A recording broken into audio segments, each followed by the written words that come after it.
Hi, everyone. It's me, Krylios, Team Rayceen Productions MC and producer, and welcome to the summer 2022 edition of Team Rayceen Forum. For this series, I will moderate a discussion about current events and pop culture here on the Team Rayceen YouTube channel.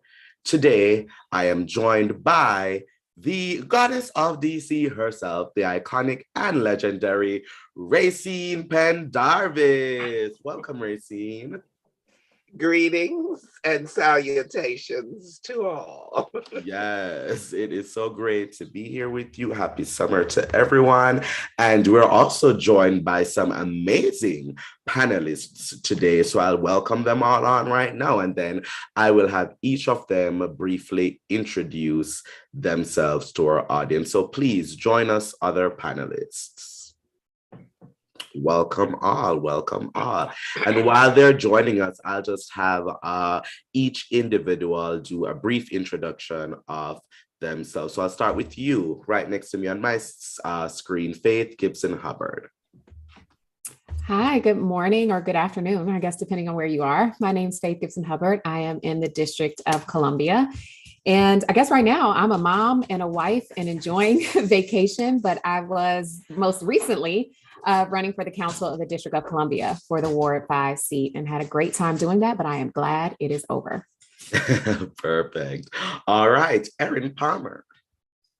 Thank you so much. It's so nice to see everyone. My name is Erin Palmer, and like Faith, I am a former candidate in DC's Democratic primary for the DC Council. I ran for DC Council Chairwoman, and I live in the Tacoma, DC neighborhood in Ward 4. Thank you, Erin. Next up, Jamal. Hello, I am Jamal Gordon. I am the production manager for Cageburg Productions, LLC. Thank you. Next up, Bernita. Hi, everyone. Happy Tuesday. I'm Bernita Haynes. I am an author, fiction, that is, and a consumer protection attorney based in Atlanta, Georgia. Thank you. Reginald. Hello, I'm Reginald Douglas, Artistic Director of Mosaic Theater, when we perform at the Atlas Performing Arts Center on 8th Street Northeast. Happy July. Thank you. And Anthony. Hello, I'm Anthony Green, writer and director. I am the founder of Cageburg Productions, where we create works that affirm the Black queer lived experience on screen and on stage. Thank you, Anthony. And for now, let's pose for the screenshot. So I'll count down and we'll do the screenshot. All right, ready? 3, 2, 1. Perfect, got it. All right, now let us start our forum with some recent news stories. So I'm gonna just throw some out and then I'll open the floor and anyone can talk about whichever one of them you want, all right? So the first three I'll be starting with is the new Supreme Court rulings, including the overturning of Roe v. Wade, the war that continues in Ukraine, there's a humanitarian crisis in Ethiopia.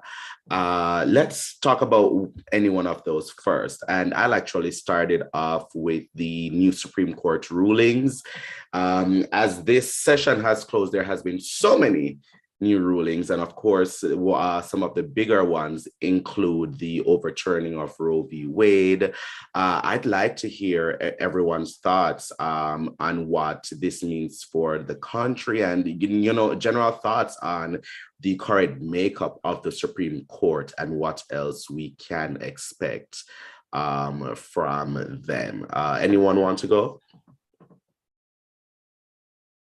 Or I'll just pick somebody. Everybody's quiet. Let me just say that. I'll make it hot. Erin, I'm going to pick on you first. Look, there's a special place in hell for those on the Supreme Court who voted to overturn Roe versus Wade. Trust me, if they don't get it on this side, they're going to get it on the other side. I think I used to work for the federal judiciary on judicial misconduct for Article 3 judges, which are the district and appellate court judges. And the thing that always stood out to me is the Supreme Court is separate and apart from that process. So there really are no rules or guidelines or anything that they have to abide by. And it's, I think, part of why we see just unbridled decisions about whatever they want to be doing, because there are no consequences for their actions. That is true. And a part of what they've been doing is, rolling back years of precedent that we've seen throughout the courts over the years. What does this mean for things that are, for other cases that have basically held up the framework of our legal system here, what that means for the future if this court continues to make decisions in the way that they have made them this year? Reginald, give me your thoughts.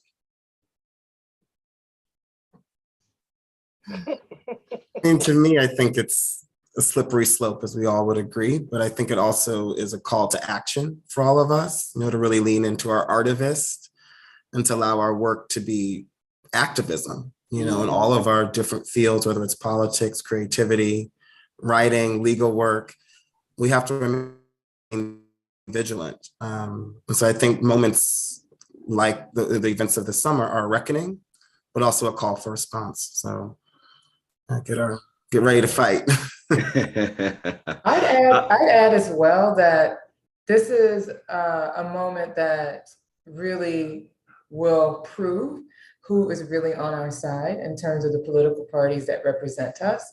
Roe v. Wade isn't the only horrible ruling, as you know. There's the weakening of the EPA's ability to regulate air pollution. The world before the EPA, or I should say the US before the EPA, was not a pretty one. The weakening of Miranda rights and police requirements to give you Miranda rights. I think that a little bit of historical context is really helpful here. We have context that shows that in previous situations where the Supreme Court went the wrong direction, the president ignored their authority. At the end of the day, it kind of goes back to something that Aaron said. There's these sort of customs around the Supreme Court, but there are not many rules around the Supreme Court. And that actually gives the president and the party in power an opportunity. Whether or not they take the opportunity, I think will show us who's on our side and what we need to do to get people in line when we elected them to office to represent us. But I would just say that I think we've known this is coming for a really long time. And as someone who, although I am a wife and a mother, and I'm proud of that, I am also a professional, and I've worked in the space around maternal and infant health and around reproductive rights, and also public education. And in all of these spaces, we've seen the rolling back of small little things over time. And I remember when I was working on issues of Black maternal health right here in the District of Columbia, and I was saying, hey, we got to pay attention to this. Hey, we got to pay attention to this. And people weren't paying attention. And now everybody wants to get out in the street. And sometimes I feel a little conflicted about that, because when we were saying that we needed to fight, because we can't just assume that these rights are ones that we'll always have. Now we're out here fighting as rights have been pulled back. In the District of Columbia, I feel particularly scared because we are not a state. And we know that the federal government quite regularly dips down and decides what we do here. And we should have been paying attention to that all along. And people have been screaming out about this. So I agree with Reginald. We have to find different ways to be activists. For some people, that'll mean being in the streets. For other people, that will mean doubling down on our work, and our other neighbors and friends need to join us because it may not mean anything to you today, but when they come for our other rights, which they will, you'll wish you would have joined the advocacy. Certainly. All right, let's, do you want to go, Jamal? Yes, I was piggybacking on what Faith was saying as well as Aaron. It's very important. It sounds like redundant of why it's important to vote. Because if you look into our Congress, the legislative and the executive branch, they have terms, House of Representatives, 2-year terms, Senate has 6-year terms, President 4-year terms, Supreme Court is a lifetime term. It's a lifetime term with the exception of an impeachment, which has only happened like once or twice.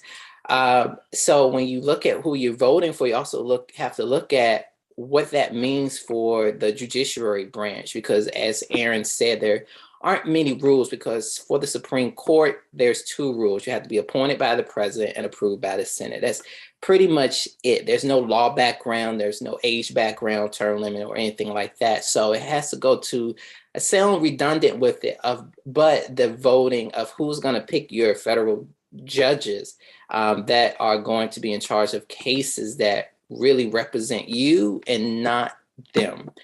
So that's my part. And can I add something real quick, really, before we move on? Yeah. Like, we as Americans, we're exhausted, right? These last couple of years have been a lot, between the economy, police brutality, the COVID-19 pandemic. We're broken down, and I just want to like urge people to not let that break our urge to fight. All these battles is a lot to endure every single day, but there's still a lot of work to be done. And I hope that we are able to pull ourselves out of being comfortable with being disheartened to making a change. Certainly. All right, let's move on to the fact that DC had its primary election just a while ago. Zara has here, as predicted by our producer Zara in April, Ward 5 council member Matt Duffy has filed to run as an independent in DC's at-large race. Now let's talk about the primary election altogether. Any thoughts, any observations, especially going into the general, coming down to the end of the year? So panelists, tell me what's on your minds as it deals with DC's primary elections. And I'll actually kick it off with you, Faith Gibson Hubbard. Ooh, it was a lot. I am happy that it is my birth month. So I'll be celebrating my birthday and just decompressing from this process, because even in 2022, it is hard to run as a woman.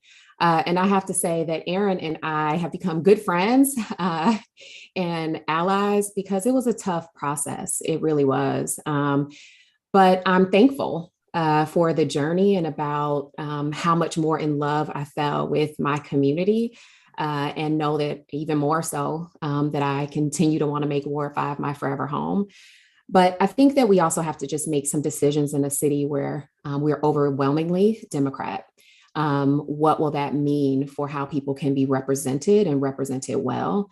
It also, as someone who I lived for many years in Georgia, and we do not have, I lived in Atlanta, and although that's a Democratic stronghold, I mean, you go to the rest of the state and it's pretty mixed, right? So I think we get kind of complacent and comfortable here in the district with everybody being a Democrat. So it can often be groupthink, but people are really forgotten in the process.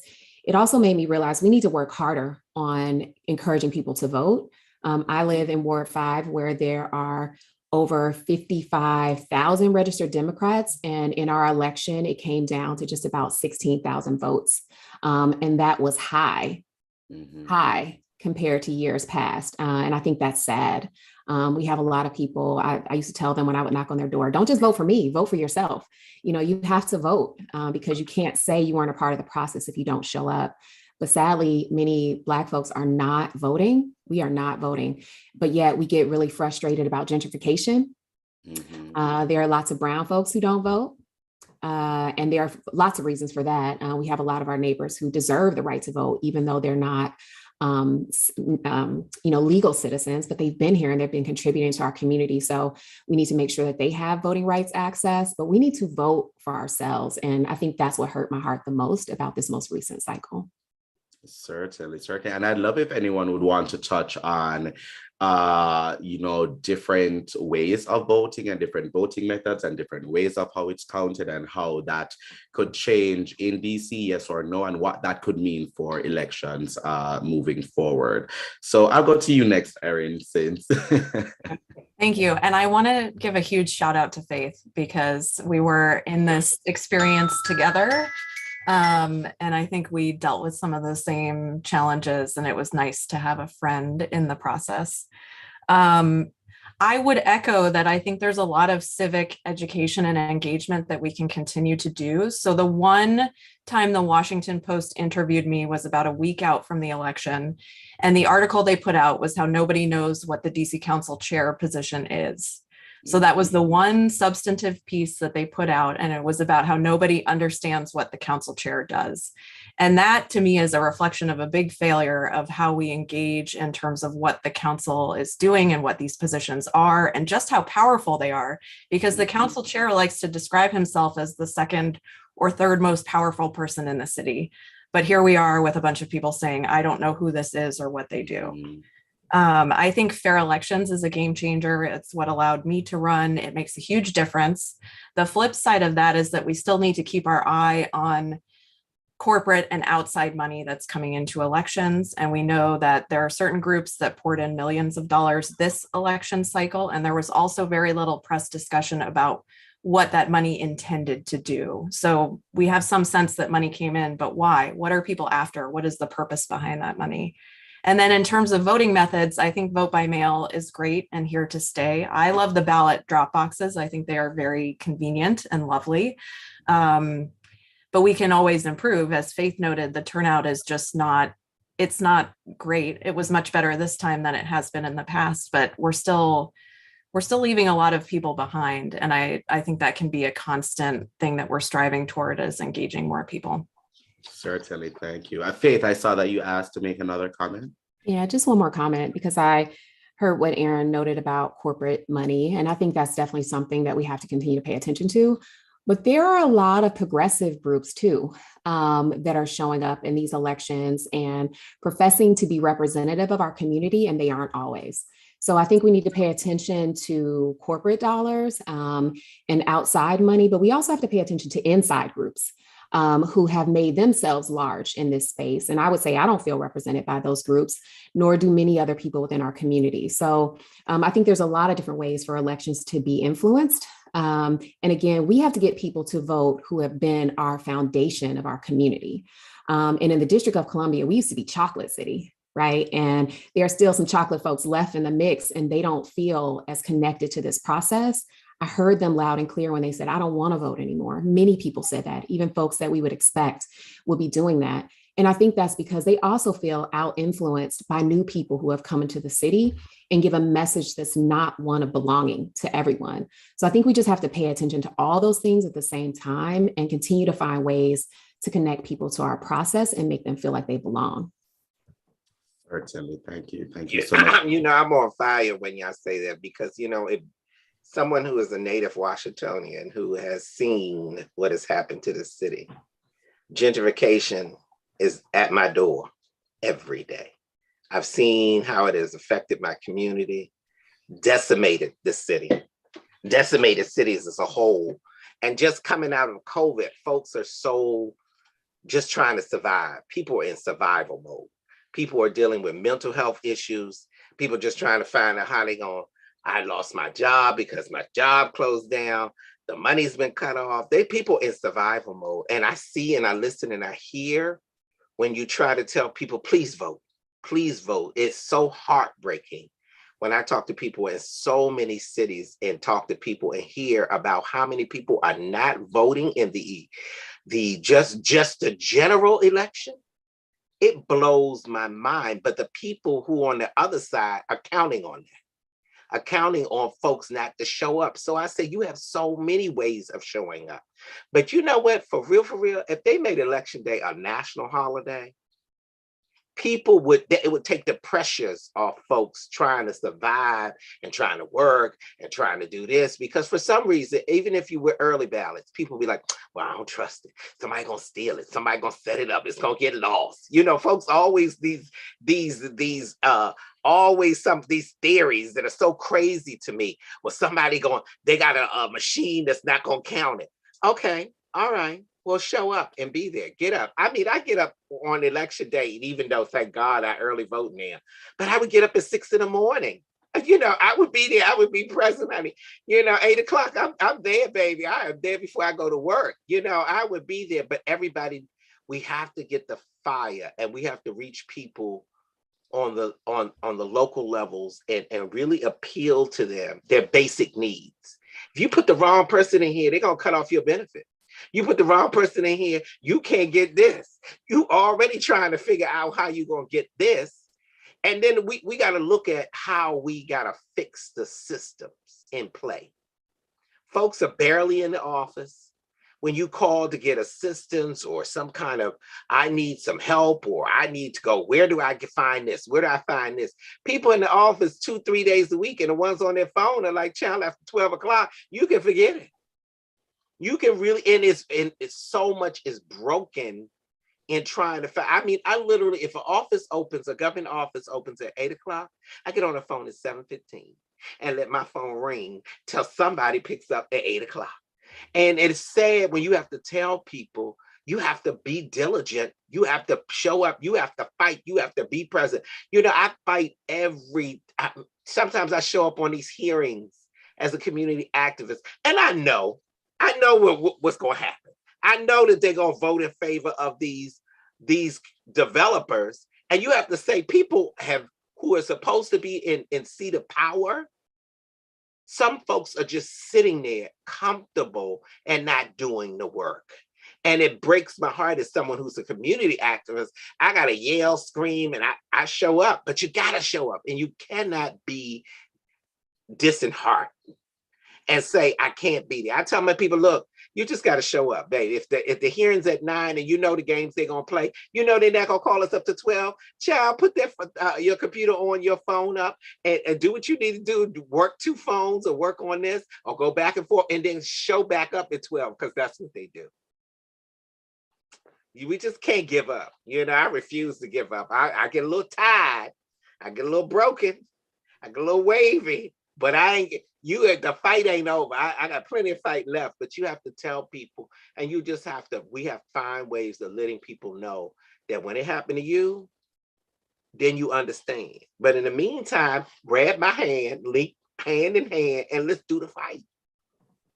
Speaking of fighting, Brittany Griner is still definitely fighting for her freedom, of course. She has written a handwritten letter to the President of the United States, President Biden, about, trying to get her released in Russia. Now, I want to hear everyone's take on this Brittany Griner situation, being held in Russia, and, what this means for her and this trial that's about to come up. I'll start with you, Bernita. Yeah, I'll admit I haven't followed the Brittany Griner situation too much, but I am curious to see, what kind of news coverage we're going to receive. I think there's a lot at stake in terms of how we actually cover the Brittany Griner story from a standpoint of, how it makes Russia look, how it makes her look, how it makes our country. I'm very curious to see how we're actually going to cover it. As we know, Russia has a lot of issues with sort of anti-gay laws and things like that. So how this actually plays out for her will be very interesting to me. Yeah, with the trial coming up, many, especially here in America, they're looking at it as basically just a short trial, because at the end of the day, they will convict her. It's something they do all the time, especially with their opposition people there.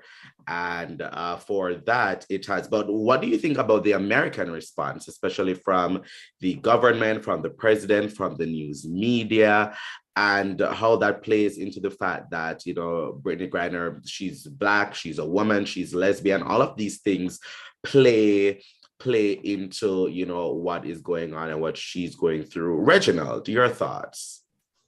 That's interesting. I like Bernita, I have not been following the case. I think we haven't had that much coverage on the details of the case. I did see, I think over the weekend, she submitted a letter to President Biden.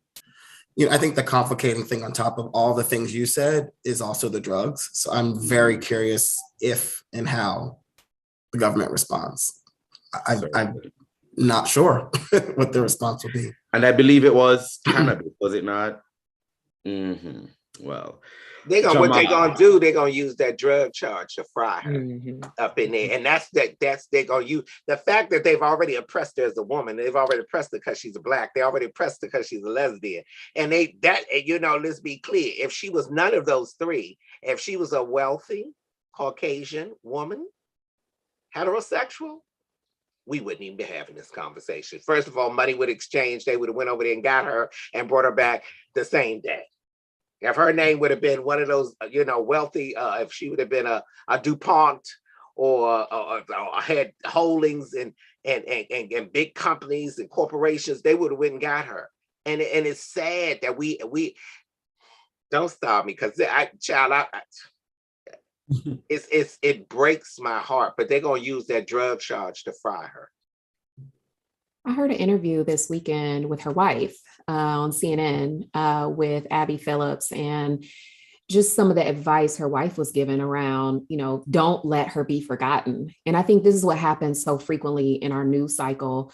And her wife was just talking about how other families who have been in similar situations, regardless of their ethnic background, they've been in a situation where they're like begging America to do what they're supposed to do. I've been spending my cardio sessions on my treadmill watching Madam Secretary, and just watching, they're supposed to swoop in and protect our citizens when they are in other spaces. And I think you are right, Rayceen, like the things that she has against her, that Brittany has against her. But I think it also lets us know that even again, in the times we're in, they're supposed to be post-racial and we can go across different borders, there are different rules for certain people when we travel. And my aunt, who travels a lot, always talks about, as Black people, Black women, like what we need to think about when we are traveling internationally, what things we can do, what we can't do, because this actually happens more than we would probably like to admit. She's gotten more attention probably than other folks have. But I think, again, we have to just continue to think about ways to protect ourselves, and for us to also join her family, her wife, and the people who love her, and making sure that we're not just saying the names of people who die, but also of the names of people who live, and how we can make sure that they can get the type of justice that they deserve, because it is going to be really tough with this trial, because there's so many factors we cannot control, but we have to keep the pressure on. Certainly. And I mean, they'll get you for anything, because it's not like she had like a bag of weed in her thing. Was it not like residue or something like that? How was it? Was it they could have been a half of a joint, a millimeter of a joint, and they gonna use that to fry her. And let me be clear, I'm not beating her down, but we know as people of color, same gender loving, male or female, when we go into spaces that are not affirming and we travel internationally, we move differently. I move very differently. There's certain places that if I'm traveling internationally, I get off the ship, I don't go as far as the port. If they don't really mess with me and they don't really affirm me, and I'm with a large group, I tell them we're not spending any money in the city or this country. We're not giving them money to hate on us. And our group will stand firm and will not spend money in those places. So that's our way of being rebellious, but we also have to know how we maneuver and move in this world. And sometimes we get comfortable in our spaces of being American and what that looks like. And what freedom is supposed to be to be an American. We get comfortable in that, because we get comfortable in that space of saying, oh yeah, I can do this when I'm home. But when you go overseas and maneuver, baby, you got to be really careful. Baby, trust me. I will stand there. If you have to search me and do whatever you're going to do, I don't let them take me in any rooms. I don't. I've gone through I remember going through the airport wrapped up in a turban, and I was going on a trip. I thought I was going to bust it up. My girlfriend said, oh, they're stopping you, right? Because you're just doing too many shows. You think you're being fabulous, but your whole look is saying something different. I had to unwrap my turban. I had to take off everything I had, literally. I thank God for a long shirt. I stood there and took off my pants, everything, and stood there in my long shirt and say, what you're not going to do, I had to control the narrative. I'm not going to allow you to put me in this room. I'm not going to allow you to do what you're going to do behind closed doors. Whatever you're going to do, you have to do it in front of people so people can see it, so I have witnesses. And when they were finished, I kindly wrapped up my turban, slid on my pants, put my things together. It took about 30 extra minutes. That's why I arrived 2 hours early. So what they did was they did try to humiliate me, make me feel less than, but I controlled the narrative. But I knew that that was a learning experience for me. That taught me I couldn't maneuver like I thought I could maneuver in America. So now when I travel differently, I travel differently. I don't try to be, oh, I'm going to be fabulous. I'm going to look like a certain way and you're going to pull me out of line. Baby, my shoes are off. I have on a sweatsuit. I look very toned down. I look very messy and toned down, like I'm getting ready to go jogging or something. But I know I have to maneuver in a way that does not bring attention to me, or I don't do things, or I don't bring, first of all, I don't smoke, I don't drink, so I'm not bringing any of that with me. So, and I tell my friends, I don't care what you do here in America, what you're not going to do is when we travel abroad, bring anything with you or bring anything back. So you have to have that mindset, which is sad, but you have to, and it's important for our freedom and to maneuver in spaces that are not affirming for us. And we just have and I just want to add, to not get it twisted, all of America isn't the same. So there are places in America you have to maneuver yourself very differently than if you lived in DC or if you lived in so it's not even just like an American versus international place, because America itself is not a monolith, and there are some places you can't do the same thing that you would do in a space like the District of Columbia or New York or something like that. So I just hope for Brittany, I think the conviction is going to be there. I just hope that Biden will do something about it. Jamal, you have a comment? Yes, 2 points. What you were saying was like, where you are, where you go in the USA, it's not always safe. It's kind of having the rainbow book, similar to the green book back into the 50s and the 60s. If you don't see a lot of that interaction with the bars or the clubs and things like that, then knowing where you are is very important. And for Brittany's situation, I didn't hear about the letter through the news because of all that was going on with the parade in Highland Park. I heard about it through the Shade Room. So you go through that media coverage again, but she's definitely going to be made an example of, especially with all these sanctions and the international community coming together against Russia. So she's definitely going to be kind of like this, I'm going to make an example out of you as well. So it will take us to lobby our members of Congress, to lobby the White House and ask, what is it that you are doing to get her safely to her family? Certainly. Bernita, I saw that you had another comment. Yeah, I would agree with Rayceen that I think the drug charge is how they're probably going to convict her on that. But I would strongly advise Americans to recognize that Russia's anti-drug policies are a direct consequence of the US anti-drug policies. It was in 1995 that Yeltsin passed, or his government, I should say, passed the anti-drug law that is ultimately being used against Brittany. He was directly supported by our very own Bill Clinton when he was polling in single digits in Russia for re-election. So I think it is extremely critical when we're talking about what's going on in these other countries and the problems in these other countries that we recognize as the #1 global power that we've been for almost a century, that the things we're seeing are a direct consequence of our 100% and policies. And certainly. Yeah. And I just want to say, because she had a residue of hash, and when I hear that, it sounds like she was somewhere else in Europe first, baby, before she went to Russia. So I'm thinking, I ain't really trying to get on a plane to go to Russia because I'm in California and we imbibe over here, baby. And I don't want anything to be in my pocket that I didn't even know was in my bag. So we pray for Brittany that she gets out of this well. Now, before we go, we do want to have everyone talk about upcoming things and upcoming projects and anything that you'd like to promote or plug. So I'll actually start with Faith Gibson Hubbard. My birthday is coming up. That's the only thing I really want to plug. And as I said, when I was running, I was born to a single mother 42 years ago, almost 42 years ago. And people said we weren't going to make it. And I am here standing. And each and every day, that is just a blessing. And so I'm excited that is coming up, and hopefully whatever else, God has in store for me. So that's what I'm excited about. Thank you, Faith. Erin.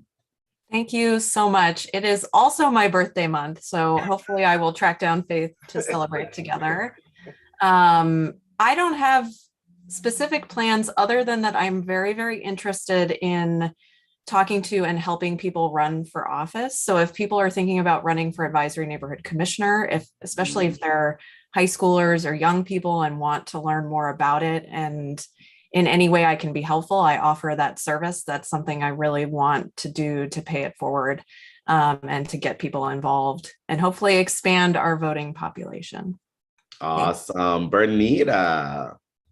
My birthday month actually just ended. It was last week was my birthday. So I'm just outside that. Happy belated. Thank you. Oh, y'all cancers. Is this a cancer thing going on? Everybody, right? I'm a Leo. Yeah.